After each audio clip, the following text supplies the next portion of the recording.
Hey friends, welcome to episode 558 of the My 123 Cents podcast. I am Kevin Huntsberger, joined once again this week by Chad Smart. And Chad, we kind of, I guess, middle of the week decided we were going to do a Music Mania, a tribute show to Ozzy Osbourne. He had a pretty significant tie to professional wrestling. And then about 24 hours later, we learned of the passing of Hulk Hogan, Terry Bollea. We're going to pay tribute to both men. We're going to start with Ozzy and talk more, obviously, about Hulk Hogan and his impact on not just wrestling, but pop culture in general. But Ozzy Osbourne's death, much like his life, I can't say that I was surprised. And little caveat, my wife has been kind of doing, I probably shouldn't even go into that. Long story short is, though, we knew that Ozzy's death was imminent with his health ailments. We just saw that big Black Sabbath final concert. And were you an Ozzy fan as the musician growing up? Because we're, Gen Xers, and that was kind of our time period. I think the first poster that I ever bought for my room was an Ozzy Ultimate Sin poster. I did have the cassette, I had the tribute album that I did, but I had no idea who Randy Rhoads was Yeah. at the time. This is a weird thing that pre-internet era, Randy Rhoads died, I think, 5 years prior to the tribute album coming out. I had no way of really going back and discovering who he was. Mm-hmm. Same way with I didn't know Def Leppard until Hysteria came out. I had missed the entire because I didn't have MTV, so I missed the whole Pyromania era. Mm-hmm. So Ozzy, to me, started out as Ozzy, the solo artist with Ultimate Sin, and then I had the next few albums through No More Tears, and I think that's it. And I can't say I was a fan, but I also can't say I wasn't a fan. He was there. I liked his songs, but I wasn't anybody that I really was huge into. Yeah. And in fact, I was fortunate enough to see him in concert, but I saw him New Year's Eve of 2018. Oh, okay. Which was past the prime of being a really good show, but I got to see him do his little dance and throw water and all the signature moves. So, I was not an Ozzy fan. I'm more of your pop rock, top 40, Casey Kasem, Sunday morning kind of guy. But my brother was a huge Ozzy fan. He and his friend, they would watch Headbangers Ball on MTV on Saturday nights, and he and his friend and my dad and our friend's dad. I guess it was probably, I don't know what year it was, mid 80s, went to Ozzy performed at the Kiel Center. Or yeah, I guess it was the Kiel Auditorium back then, but they went and saw him live. And so I was a fan by proxy, I guess. The music would play. It was kind of like wrestling in those early days. I wasn't a big wrestling fan, but it was my dad and brother who introduced it to me. I like more of the stuff you heard on the radio, Crazy Train and Mama, I'm Coming Home, those kinds of things. And then in 1986, things changed a little bit when Ozzy shows up at WrestleMania 2. And that's probably well, the most. let me jump in real quick before we get to that. Prior to that, I meant to add that. Yes. I mean, the Road Warriors used Iron Man as their entrance theme, which again, I'm trying to think, did I have the recollection of that being, or the association of that being Black Sabbath and Ozzy, or was it just a song that was really cool and, perfect theme music for the Road Warriors? I'm glad you brought that up. Yes, I do remember. And again, you mentioned earlier you didn't grow up or you didn't have MTV in those early days. And when we first got cable, and I'm going to guess it was 82, 83-ish, maybe, yeah, probably in that time frame, maybe 84. But MTV was, besides Nickelodeon, MTV was what we had on all the time. And I remember the Black Sabbath Iron Man video and then tying and making that correlation with the Road Warriors. And, you get that first, and I don't know the technical musical, that first beat or strum or whatever the technical word is for it, and you knew they were going to come out, and you knew, the Road Warriors were kind of like that, you know, Goldberg, or they were coming out and they were just destroying whoever they were in the ring against. Eventually that kind of leveled out, but in those early days, man, and I don't know if they came out to that during their AWA run as well, but I remember JCP especially, they came out of that, and it was just, you knew it was a whole different kind of night for the wrestling. Yeah. Yeah. And then we get to the famous or infamous, or I don't have any other more adjectives for infamous or famous. Are you talking about? Legendary. Yeah. Yeah. So, and it's interesting, they were, or Ozzy's music was the theme. And again, this was back in an era where the wrestling companies were not paying attention to, or whatever you want to say it, to licensing, because as we'll talk about Hulk Hogan in a little bit, his original theme was Eye of the Tiger from Rocky 3. So both the WWF and JCP were using licensed music without paying any kind of licensing fees for it. But it was interesting.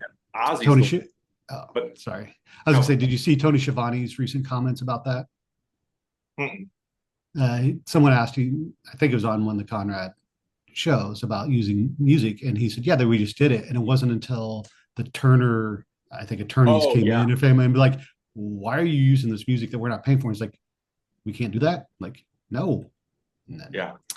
That's when they got people to rip off songs. So right. Well, you wouldn't give it much thought or think much about it, but and again, I think going down a whole nother rabbit hole, but then you were able to get those custom themes, if you will, and we still to this day hear a few commercial songs that are still being paid for, though. Tony Khan pays for music, and I know WWE pays for Punk's music specifically, but Ozzy shows up at WrestleMania 2 with the British Bulldogs, and I think the only really connection there was, hey, we're all from England, Britain, so or from England, so let's tie Ozzy in with the British Bulldogs. And I was going to go back and look, and I didn't, and maybe you did. Was Ozzy part of that initial Rowdy Roddy Piper anti-rock and roll MTV rant, war to settle the score stuff? Because I know they had lined up a bunch of musicians that cut little promos and stuff. I can't remember if Ozzy was included in that or not. I want to say yes, but I'm not 100% sure. I meant to look that up before we started, and I again, because I missed that, I didn't even think of that. I'm just real quick looking to see. Also, I believe '86 is when the Ultimate Sin album came out in 1986. So, I'm gonna guess that was a way to promote the album as well. Yeah, and you obviously, like we said, that was kind of, you were listening to that kind of music, and jumping ahead to WrestleMania 3, Alice Cooper shows up, who I know is should be in the Hall of Fame. All-time favorite. He's one of them. Yeah. Did those appearances make a difference to you as a fan, or were you just like, oh, this is cool, this is just another thing that I like that's a part of this? Because if you weren't watching wrestling, I don't know that you would have plunked down $40 to buy WrestleMania just to see Alice Cooper or Ozzy Osbourne stand outside the ring. Yeah, I don't think you would have. They probably did not increase buy rates, but yes, as an Alice Cooper fan, that was like awesome to me. Like, oh my gosh, here's Alice teaming up with Jake. So they had the snake connection, and I know with Alice, he was just on the verge of his comeback at that time, so I'm sure that's why. Plus, being from the Detroit area, tie into WrestleMania 3, but yeah, Ozzy. I mean, I thought it was cool that Ozzy was there, but I didn't have the same reaction that I had once they announced Alice Cooper. Yeah. Well, and his connection stayed, like many celebrities. Sometimes it's a one and done, and you don't, we never saw G. Gordon Liddy or Joan Rivers again. I don't think or Clara Peller, man. But eventually Ozzy and his family, especially when they went mainstream with the reality show, and I think that's where a lot more people kind of learned about Ozzy, and he wasn't this necessarily satanic evil figure that, the folklore, or I guess, the stories that we've heard as kids and saw and read about, long before the internet too, by the way. But he's inducted into the WWE Hall of Fame in 2021. And I think he was in pretty bad health, not bad health, but he was not, that was the COVID, those were the COVID years too. So I think they recorded a thing with him and accepted the award, but he was in with that whole DX. They did a DX skit with him and some things prior to that, which I think all led to him eventually going into the Hall of Fame. Chris Masters coming out and doing the pec bounce. Yeah, I was gonna say, do you want to see my impersonation? Yeah, let's do it. Let's see it. If you're listening, be sure to jump over to YouTube and watch this. That's not happening. One, I don't have the pecs, and two, my pecs don't move. So yeah, they only head down. So obviously a big influence in pop culture and in history.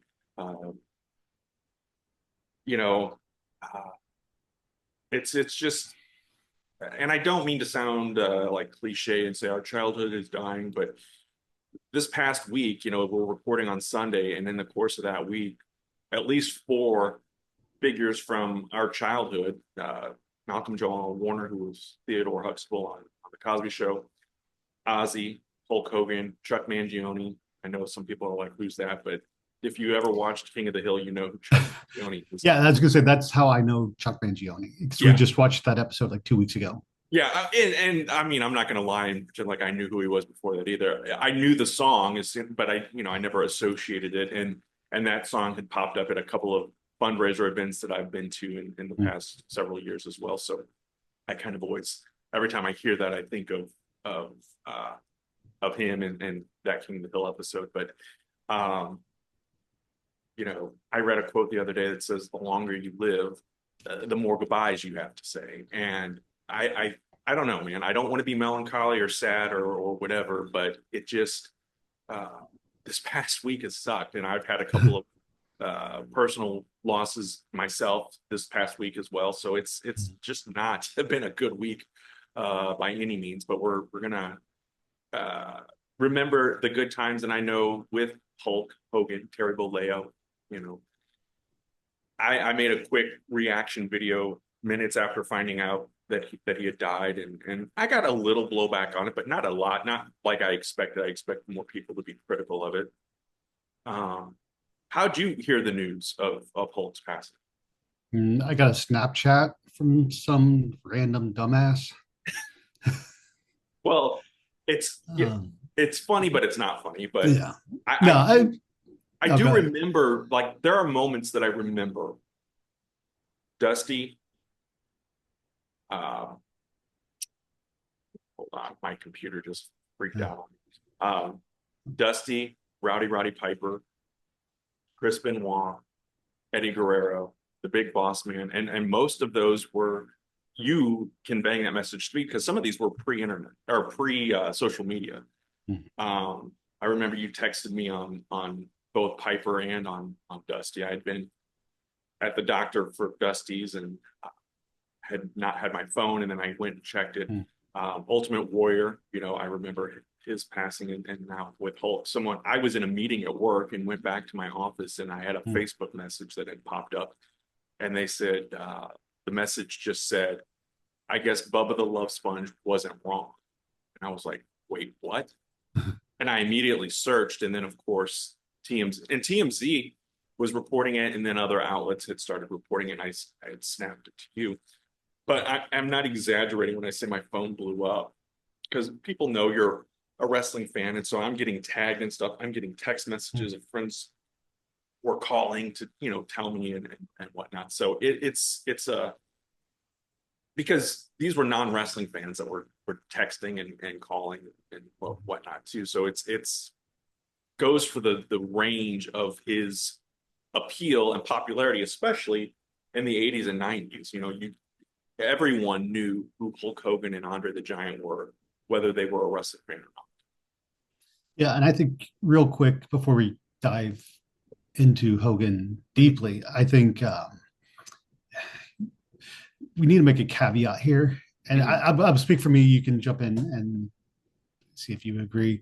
Uh, there's the saying, you always separate the art from the artist, Mhm. and I don't think we can. I don't think we'll, whitewash, no pun intended, or steer away from certain aspects of Terry Bollea's life. But I Mhm. think when discussing Hulk Hogan, it's more a discussion of the character that was in the wrestling and pop culture Yeah, environment. sure. Yeah, I 100% agree. And when I made my quick little, it was like a 90-second Mhm. TikTok or whatever it was, I got a comment on Instagram because I posted it there too, and I responded back to the person and said, there's a lot of people who are, I don't want to say polarizing or, but I saw a lot of people who kind of struggled with finding the right things to say. And I agree, we are talking about Hulk Hogan, this man, the first LJN in my collection, and not uh, the man behind the character. It's and wrestling is so weird because when Hulk Hogan goes on the Tonight Show, he's in character as Hulk Hogan. Yeah. Nobody wants to see Terry Bollea, but when Arnold Schwarzenegger went on, he wasn't going on as the kindergarten cop or uh, Terminator or anything like that. It was as Arnold Schwarzenegger. So wrestling again is that weird line of reality versus character, and I think most of us are into that character world and not the reality, if that makes sense. Right. And I know, I mean, I'm going to try to stay away from politics as much as possible, but I'm sure some things will come up. But, at the 2024 Republican convention, Hogan comes out, cuts a, hey, brother, Donald Trump, blah, blah, blah. And then he says, okay, that was Hulk Hogan. Now I'm going to talk to you as Terry Bollea. And Mm-hmm. yeah, I think there is a definite, and I think Hogan is one of those people that you can separate. As we've said, John Cena seems more even kill across the board between character and real person. Randy Orton, kind of the same way. But Hulk Hogan definitely, again, coming up in the 80s, which was a bigger than or larger than life time in pop culture. The character definitely, I think, outshadows the man. Oh yeah, 100%, 100%. What do you, let's go back to the very beginning. We've talked before about our fandom and when we were watching and how we were watching. Uh, I'm beating a dead horse here, but it was Kerry Von Erich and Ric That's Flair that captured me. Um, I don't remember Hulk Hogan until probably January of '84 when he won uh, the WWF Championship from the Iron Sheik. Like that's my first kind of recollection and looking at things. I know he had gone to the AWA. He was in Rocky 3. I saw Rocky 3 before I got really into wrestling, but I didn't know, I didn't know him as anything other than Thunder Lips at that point. So, uh, do you remember the first time that you can really recall Hulk Hogan being a part of your fandom or a part of what you were watching with wrestling? no, like I've said before, I don't remember exactly when I got into WWF. I know it was shortly before WrestleMania 1, but I don't really have any memories. Especially at that time, Hogan wasn't showing up on the weekly show. Right. Yeah. So, um, so my first real memory of Hogan is Saturday Night Live and WrestleMania 1. But I know obviously there was something before that planted the seed for me wanting to watch WrestleMania. Sure. And I think it could be argued, and we did a podcast, I think, on the 40-year anniversary of Hulkamania or WWF's version of Hulkamania. Who could have been if Hulk Hogan had never been around, Mhm. if Vern Gagne gave him the AWA championship and he stayed in that company, would the AWA have flourished and taken off? As much credit as Hulk Hogan gets and obviously rightfully deserves, it takes two to tango. And I don't think without Vince McMahon's vision, Mhm. financing, marketing, that whole machine getting behind him and going all in, Yeah. pardon the pun, I don't think we're here today doing any podcast that is about wrestling. I just think that that combination was the sweet spot that really changed the world. And I'm not, that may sound dramatic, but I think that No, they did as far as wrestling fandom goes. yeah. And I think even if you take Hogan out and you still have Vince, who has that vision, who's got, like you said, that's his drive is to make wrestling as popular as it was.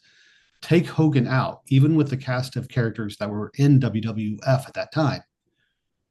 I don't think it, I don't see anybody else other than Hogan being on Sports Illustrated covers, hosting Saturday Night Live, being in music videos, or going on to talk shows the way that Hogan brought in. I mean, once Arsenio Hall came along, after wrestling was already popular, you had Warrior and Savage and Bossman going on there, but I don't think without Hogan any of that happens.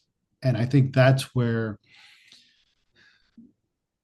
people that are, or I shouldn't say people, I'll just say criticism of Hogan right now in his passing.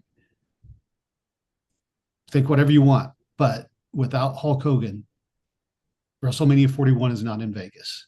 WrestleMania 2 may not even happen.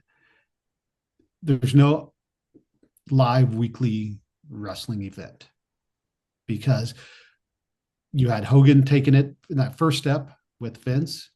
And then if the NWO doesn't come around in the late 90s and you get that Monday Night War, so you bring in Eric Bischoff, who has that Vince McMahon drive, I guess, as well. Take Hogan out of the equation. Like you said, we're not sitting here. If we're watching wrestling, we're going to the Legion Hall, with 50 other people. Yeah, right. 100%. And, for me, I was a Hulkamaniac in those early days. When he won the championship, I still watched all the companies, World Class and Jim Crockett Promotions and all of those other companies. But my first house show, my first live wrestling event was WWF, Hulk Hogan and Brutus Beefcake, the main event.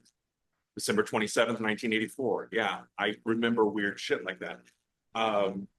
It was him at that first WrestleMania, the War to, all of those things come together and build up to opening opportunities and that crossover appeal because Hulk Hogan just stood out. And I think we talked about it in that episode back 2 years ago or a year and a half ago now. The only other one that I could see, Hogan had the charisma, he had the look. His in-ring ability was what it was, but it was what it needed to be in that era. So he had he was that guy. Dusty had the charisma, definitely. He could do the stuff in the ring. He was a little older and he didn't have the look. Dusty, I wouldn't see on the cover of Sports Illustrated. I can't see Dusty and Zeus standing nose to nose on the No Holds Barred movie poster. So it's things like that while he had the charisma, I don't think and allegedly Vince was kind of looking at Dusty at that time for that role. I just don't see the same results, if you will. Yeah. Same with Ric Flair.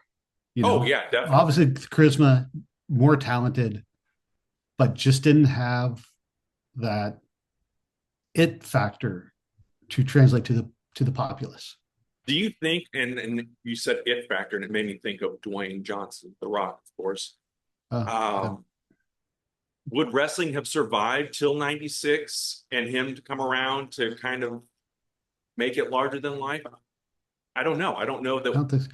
Well, and would he be The Rock without Hulk Hogan?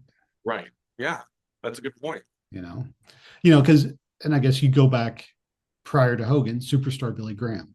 Would Hogan have channeled the Hogan character if not for Billy Graham? Possibly. I have no answer for that. I see what you're saying. Well, and other than the originals, obviously everyone, Jesse Ventura, Dusty Rhodes, Hulk Hogan, they were all emulating or taking things from Superstar. I think everyone wrestlers today are picking up and taking pieces. And it's not stealing, it's, paying homage or paying tribute or whatever you want to call it, and putting a modern day spin on things that have worked. And I think Hogan, uh, you know, my fandom for him, obviously, like I mentioned, lasted through the 80s. And it was probably the early 90s. I can't pinpoint the exact moment, but I Mhm. think it was probably uh, late 91 when Ric Flair comes to the WWF. My views changed, my position on Hulkamania changed, and I guess part of it was boredom and growing tired of the red and yellow. And it was the same, it was for Mhm. 7 years, Hulk up, point the finger, big boot to the face, leg drop, 1, 2, 3. And uh, Flair brought something different to the mix. And I know then wrestling kind of goes through a down period. And I don't know if it was already heading in that direction for Hogan's departure, because for most of 92, then after WrestleMania 8, we didn't see him again until January of 93. So I think that would have been the time to bring him back as a bad guy. But I think they were too worried at that point about doing something that drastic. And we know a few years later that it changed the industry again. Yeah. So no one in the history of the business, I think, unless you want to count Vince McMahon in there, but I think it was Hogan's turning heel in 96 that made Vince McMahon change his approach and Mhm. develop this quote unquote attitude era. Yeah, and I mean, there's this whole surrounding factors. I mean, change in attitudes amongst the public, change in, back when the My 123 Cents blog started, I wrote a blog about how the Attitude Era could only happen in that specific time frame because of everything else that was going on. We talked Ozzy earlier. You look at the musical landscape in the 90s, completely different than what it was in the 80s. Mm-hmm. Um, those things had to change. And unfortunately, wrestling, even now, has a tendency to overstay the welcome of some things. I mean, we look at John Cena. Should they have turned him heel earlier? Or did that, when the fans backlash towards him, but I think with one of the good things that has come from the Attitude Era and Cena right now too is also you have a stronger uh, lineup of opponents. Mm-hmm. With Sure. Hogan, you had the monsters that would then get vanquished and would move down the card. Whereas now you kind of keep people on the same level. Randy, the John Cena Randy Orton feud, it wasn't like Orton got beat and then went back down to IC matches or anything. He stuck around Right. that level. So, Yeah. yeah. You people talk all the time about, Hogan needing that monster factory, but he really, you had Piper, you had Orndorff, Mhm. you had, Well, real quick, yeah, going back to WrestleMania 1, or as we were saying, it couldn't be um, anybody but Hogan be in this spot, to be in this position. And you said it takes two to tango, but three's a crowd. sure. Um, Without Piper to be the foil for Hogan in the whole rock and wrestling camp, I also don't think things take off because take That's Piper out, put in Paul Orndorff or Cowboy Bob Orton or Dr. D. David Schultz. I don't think any of them have again, that it factor to suck people in. I think they would have done a good job in creating a solid wrestling match, but not the mania, if you will. yeah, that's a perfect point. Yeah, that's 100%. I don't think it will, yeah, definitely need that third person. And I think sometimes uh Roddy Piper gets overlooked in that regard. And you think Mm-hmm. that without his contribution, especially lead up to the first WrestleMania, that we don't uh, have what we have. And it's interesting because, Piper never really changed his ways. Mm-hmm. It was just, you know, the fans started liking that and supporting that. And so then he just kind of took that energy and put it towards the heels. And with Hogan, he never really changed his ways. And he was heelish in his Mhm. actions, raking the eyes or scratching down the back or whatever, Mhm. throwing Having lust in his eyes, yes. yes, but fans stayed behind him and supported him and until they didn't anymore. And I do think it's interesting because I just was thinking, if we were talking about longevity and how, guys like John Cena and Randy Orton has been active duty since 2002, I think. So that's Mhm. 20, what, 3 years. If we did the same thing with Hogan, Yeah. 84 to what, 2007, I couldn't imagine him still being there at the top or near the top for that long. Yeah. And obviously, it was a much different era in the 80s and 90s where they're on the road constantly. In the last probably 5 or 6 years, things have kind of leveled off as far as the travel schedule goes. It's still pretty intense, but not anything like it was back in the day. But Hogan's jumped to WCW. I can remember by then, I'm in college and I was definitely over Hulkamania. I was more disappointed to see him leave WWF because, again, I was more of a WWF fan than I was WCW. I watched both, but I wanted him to stay, even if I wasn't cheering for him actively. I wanted him to still be a part of that. Um, and the presentation really didn't change. And he goes in and he beats Flair right away and starts that whole thing. And it's kind of a repeat. He's wrestling guys like Earthquake, what Earthquake, and Avalanche or Shark.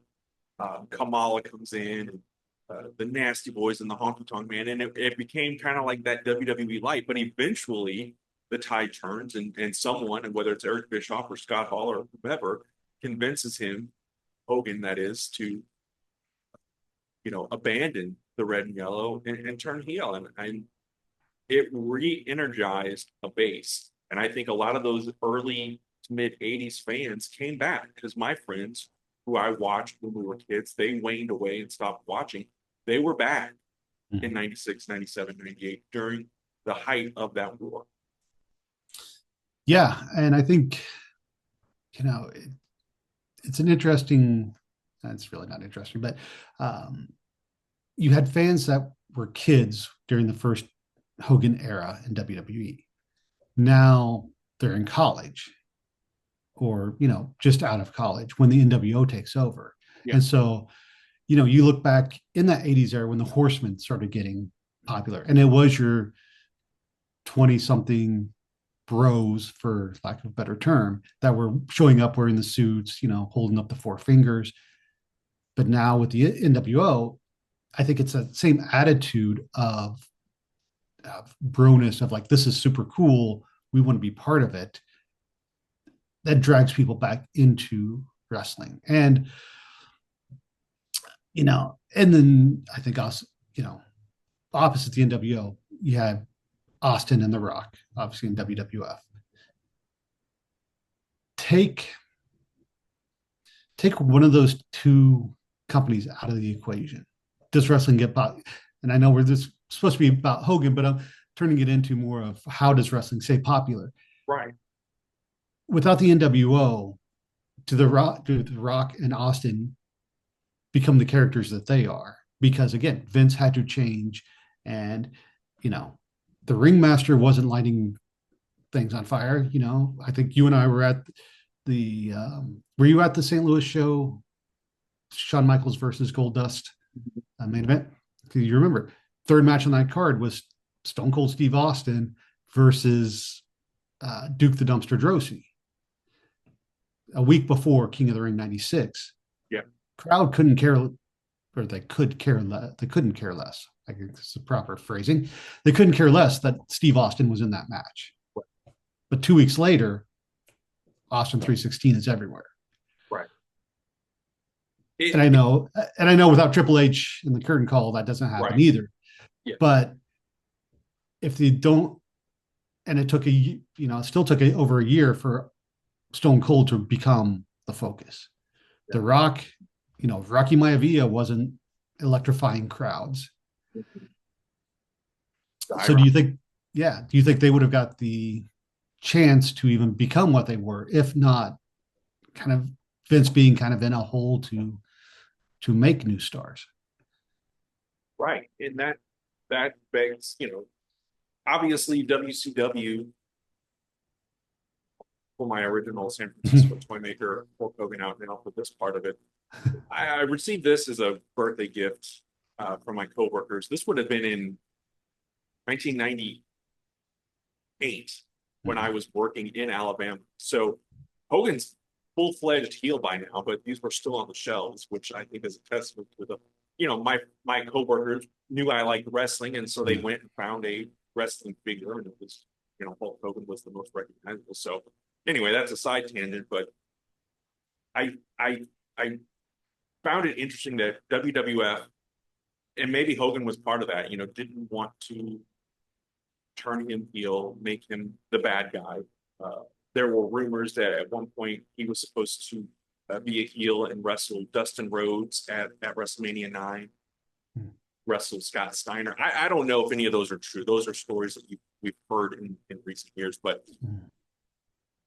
Hogan getting on board with, because he was comfortable. I think he was a man who was found comfort in what was familiar to him. And that's why you saw Earthquake and the Nasty Boys and those types going over to WCW, and he was wrestling those types of matches still. And it wasn't until making that bold decision to turn him bad. And, we saw kind of with the John Cena heel turn. It's not been what I think a lot of people expected it to be that, Hogan's heel turn in 96, I think, will go down as the biggest heel turn in the history. Because of everything then that played out after that. You get the build up, the creation of Goldberg, you get the NWO, and going head to head with WWF or WWE. And I don't think, like you said earlier, Curtain Call doesn't happen. Triple H wins King of the Ring, and Stone Cold Steve Austin stays at the mid card. There were just so many opportunities to shine and to break out. And, I love Stone Cold Steve Austin. He's, he and Ric Flair are right there as my two all-time favorites. But again, I don't think we get to that level of popularity without this guy not once but twice in the mid 80s and then again in 96, turning heel and really turning wrestling on its head, because WWF was doing Duke the Dumpster Drosy and TL Hopper and, Sparky Plug, yeah. Sparky Plug. It was all these gimmick, occupational, kind of silly, crazy stuff. And WCW wasn't any better, with Arachnaman and Van Hammer and those types of wrestlers. So the realism of the late 90s with Hall and Nash coming in. But again, if they come in and Sting is that third man, I don't think it necessarily changes things either. It's Hogan being in the right place at the right time, willing to do the work and do business with those ideas and running and taking off with them. And I think that people talk about getting saddled with a gimmick. They don't, Terry Taylor as the Red Rooster, for example. I think another performer could have made that work. Dusty Rhodes and the polka dots. He took it as he made it shine. So Hogan did that with the heel turn. Yeah, I was gonna say Mark Calloway with The Undertaker. Right. Yeah. He made that character, but did he make the character, or would the character have, if they would have given it to, I'm trying to think of someone who came in around the same time, if Hector Guerrero would have been The Undertaker and Mark Calloway would have been Gobbledygooker, I still don't think Gobbledygooker is going to stick around for 20 years, but is The Undertaker going to be, this character that we know now? Right. It would have lasted. Yeah. So I have thoughts, but I think it might derail and go back to a different topic. So let's stay on what you were saying real quick. Oh no, that was just okay. Well, to do it. Okay. Well, what I'm thinking is more the negative of Hogan, and we haven't got to that yet. But yeah, Hogan coming in. I don't know. I'm going to jump to what I have because I don't Do it. because it does kind of tie in with what you were saying about familiarity. So one of the biggest fan complaints about Hogan is the ratting out Jesse Ventura for wanting to unionize and um, and kind of looking out for himself. But and I'm probably going to get both of us dizzy with the spin that I'm about to put on this. Again, 40 years ago, wrestling business much different than what it is today. There are no guaranteed contracts. There's no guarantee at all. Right. If you get injured, even if you're at the top, by the time you come back, things could change. Yeah. So was Hogan's being selfish of trying to be on, keep himself on top? Is it being selfish, or is it in a way, and I guess, in the 80s, greed is good. Is it him just protecting himself and saying, I'm the man, I'm the focus of this company, I'm the one bringing in the money. I need to, if he goes out, does it affect everyone else down the line? And not so much in getting a push or anything, but if he's not drawing the crowds in, are the wrestlers going to make less money themselves? Yeah. It does become an interesting talking point because were there more benefits to unionizing for the wrestlers? Mhm. Long term, probably, maybe. But does that then take away from, and I don't know what all the details are involved in creating a union or making it, Mhm. because obviously Major League Baseball and all of these other sports groups and Screen Actors Guild, everybody seemingly in entertainment, the things that we watch has some kind of, I don't know if NASCAR does or pro bowling, but uh, I think there might have been growing pains initially. So maybe on one hand, it would have been good that we don't have to then see in 2025 Brian Knobs with a GoFundMe page to Mhm. pay his medical bills because he doesn't have any. Mhm. But on the other hand, without Hulk Hogan and rising to that level, would we know who Brian Knobs is in 2020? So it's a and I to steal your phrase, interesting but maybe not interesting thing to think about, because I don't know. I don't know that things would have been hurt by it. I think that wrestling is just such a unique enterprise and because Mhm. they say they're general contractors and but you're not going to see Hangman Page show up on Raw, much like you wouldn't though see no, Kobe or LeBron James show up and play for the Pacers one. You know what I mean? So it's I don't, and I'm probably going down a whole different rabbit hole with this, but I don't think not unionizing hurt anything long term.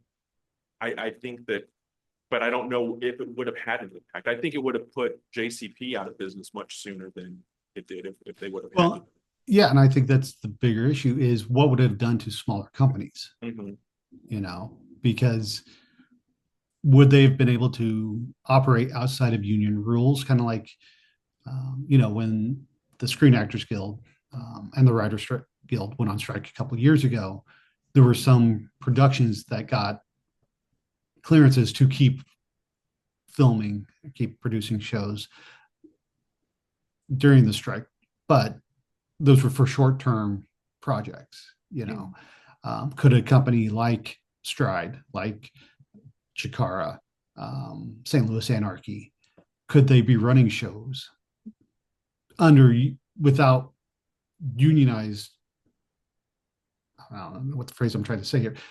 If the union was across wrestling, and would it? How would it? How would a wrestler get involved with the union? Would you have to wrestle X amount of days a year? Certain companies, how much? Independent wrestlers aren't making a lot of money unless they have name value themselves. So you paying union dues when you're getting a hot dog and a handshake as payment. I don't. Again, those are questions that outside our scope and without actually happening, probably have no real answers to them.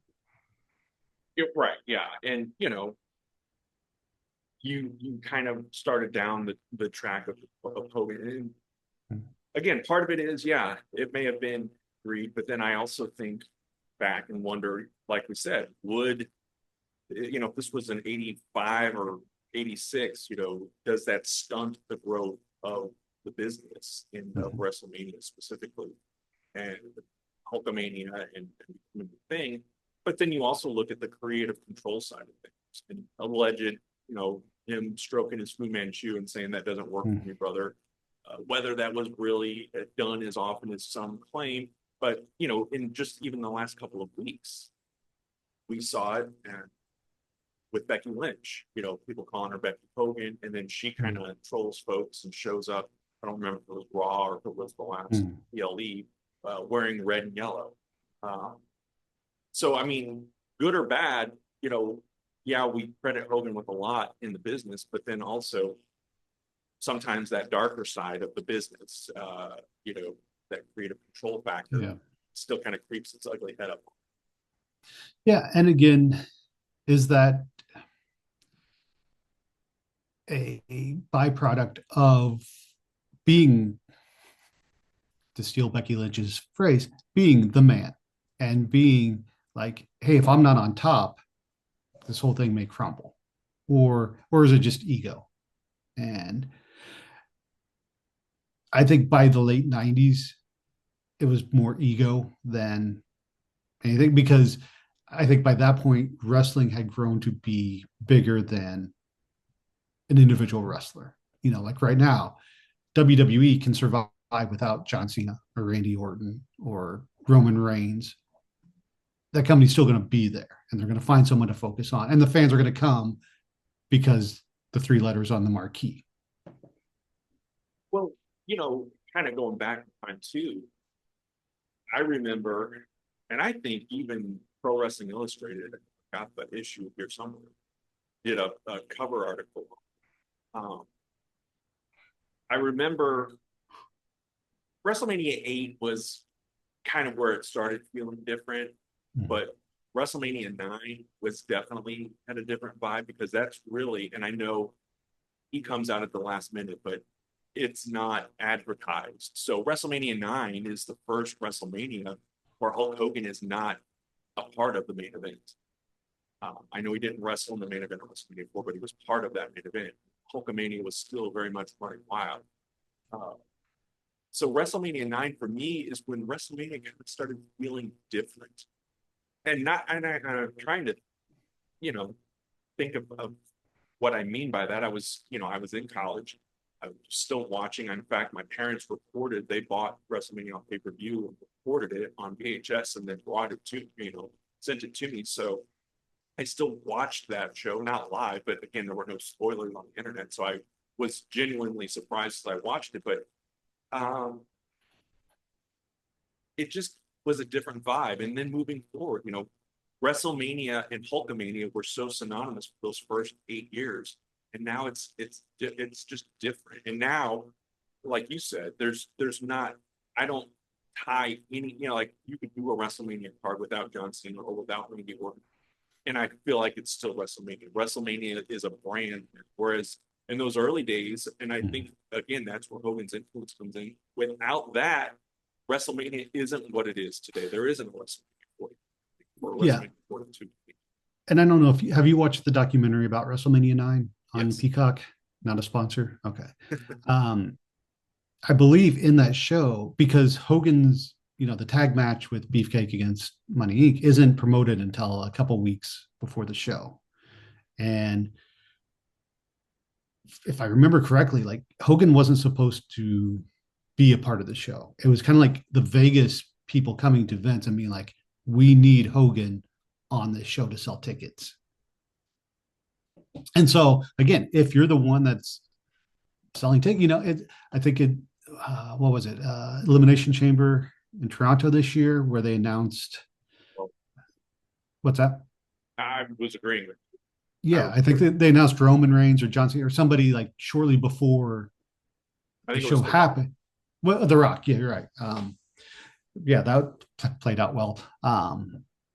They announced The Rock, according to The Rock, to get, to juice up ticket sales. So, so if you're in that position, are you going to, I don't know, I guess there are some team people who would be like, yeah, okay, well, whatever you want me to do. But I think most people would be like, okay, well, if you're using me, then I'm going to use you as well to be, on top. Yeah, and we saw it a few times in the 80s with Randy Savage, with the Ultimate Warrior. They try to go in another direction, but I feel like those superstars, specifically Warrior and Savage, were still under that shadow of Hogan.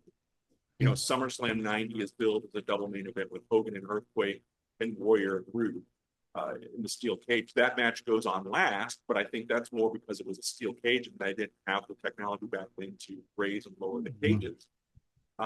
With Savage, it worked nicely and played into a storyline with Savage eventually turning heel again over the jealousy of Hogan being in that final. I just wonder, had Hogan truly gone away and stayed away, they did the angles and stuff to get him out so he can go make movies. But if he would have legitimately stayed gone, would WWF had been able to take Warrior to that Hogan level? Because I feel like Hogan's here, Savage, Warrior, all the others are just right under that line. So I don't know. It part of it I think was comfortable familiarity from Vince McMahon, knowing, okay, I've always got Hogan in reserve and I'm going to keep him sprinkled in because, that Survivor Series in 89 or in 88, when it's Hogan and Savage as co-captains, they both are the sole survivors. In 1990, it's the Ultimate Survivor Series match where all of the competitors who won their matches go on to the finals. And it's Hogan and Warrior standing victorious. Warrior's the champion. So we never saw Hogan share that spotlight when he was the champion with someone else. You know what I'm saying? So instead of giving that rub to someone, he's there still as part of if that makes sense. I think as the champion, you're giving the rub to someone else. Yeah. But he's still there kind of in that spotlight or as part of that spotlight with the champion of the time. Yeah, we've made the comment before in the show that it's the Poochie effect. Mm-hmm. It's whenever Poochie is off screen, characters should be asking, where's Poochie? And it happened. We talked about, for me, that's part of the reason why Cody Rhodes hasn't been successful, because even when he was champion, everything was about Roman Reigns and that shadow of Roman Reigns covering everything. And again, hindsight's easy to look back on and say, oh, he shouldn't have done this or they should have done it. But when you're in that time, and we do not know what's going on in the day-to-day dealings with wrestlers or anything, or the business aspect, I mean, like right now with all the branding and all the sponsorships, is there, someone at one of the sponsors saying like, oh, we want to sponsor you, but we want this to happen, or we want this wrestler to promote our product specifically, and then you give into that. So is it, when the Arsenio Hall show comes around, is it WWE trying to get people in there and being like, oh, we can send you Jake Roberts or Piper, and then like, no, we want, Hogan or Savage or no one. So right, yeah, it is a slippery slope. And as we start to kind of wind down on this week's episode, I did want to talk a little bit about the negative side of things, and kind of, I'm not going to wag my finger at social media, but I'm going to say that people who have judged those who have or haven't come out and made comments, or I thought, and I didn't watch the episode live. I watched parts of it, like I do. I don't have USA Network. I did see the tribute on SmackDown. I saw that, and you got to think they literally had just over 24 hours to plan a tribute show. I thought WWE did a good job with what they, did presentation wise. Social media is experts in everything. the IWC specifically, don't tell us how to mourn. Don't tell us how to celebrate someone's life. You know, you can have opinions, but when you're making death threats, and I know that Chelsea Green is one of those who received death threats for her comments on Hulk Hogan, I just don't understand that mentality. We can agree to disagree and then scroll on, move on. Don't have to make every moment, uh, about you or your feelings or whatever. You know, we've talked before. We type stuff out all the time on social media and then delete it. Sometimes it feels good to just type it out and then be done with it. So my point is, and AEW got criticism. Why haven't they said anything? Well, they said something on Collision on Saturday night, and I thought it was appropriate. Again, without that influence and that rise of Hulkamania, AEW Collision doesn't exist, or definitely not on TNT and in the capacity that it's on.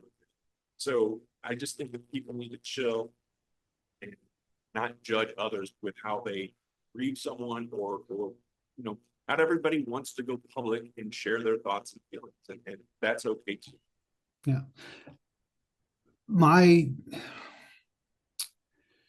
feeling is also the negative that we've heard about Terry Bollea, again, separating personalities. It's all kind of secondhand. And I know there's the audio tape of the phone call where some things are said.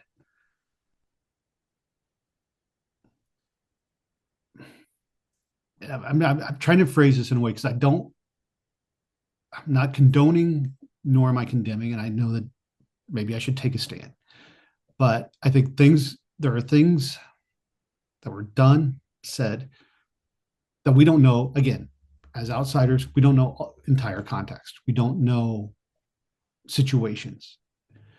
And I know there are things I have said at times that I shouldn't have said and wish I could take back.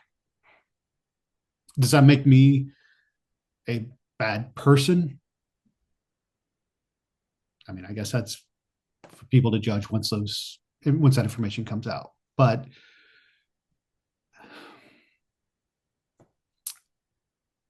I just, again, this is the negative of social media, like you're saying, where for some reason everything has to be negative. And I know that's kind of a broad umbrella. It's not necessarily everything, but I also don't get why, if again, as Thumper said in Bambi, if you don't have something nice to say, don't say it at all. And then that's where with social media, where I'm just like, why are you writing this? Why are you putting this out? If you feel this way, hey, that's how you feel. Great. Tell it to one of your friends. But to put it out for the world to see, to me, again, it's just hate begets hate. And I know, again, we could go down another whole 2 hours of how society is right now. None of that is going to help anything. And also, I think it's like Tony Schiavone said, on Collision, Terry Bollea had a family and he had friends that knew him better than what the IWC knows him. I don't know. I'm kind of rambling. I'm kind of getting off point, but I just, yeah, jump in here and save me. Throw me a lifeline. Well, come on, Hulk Hogan, swim on your back, and I will wrap things up and just say,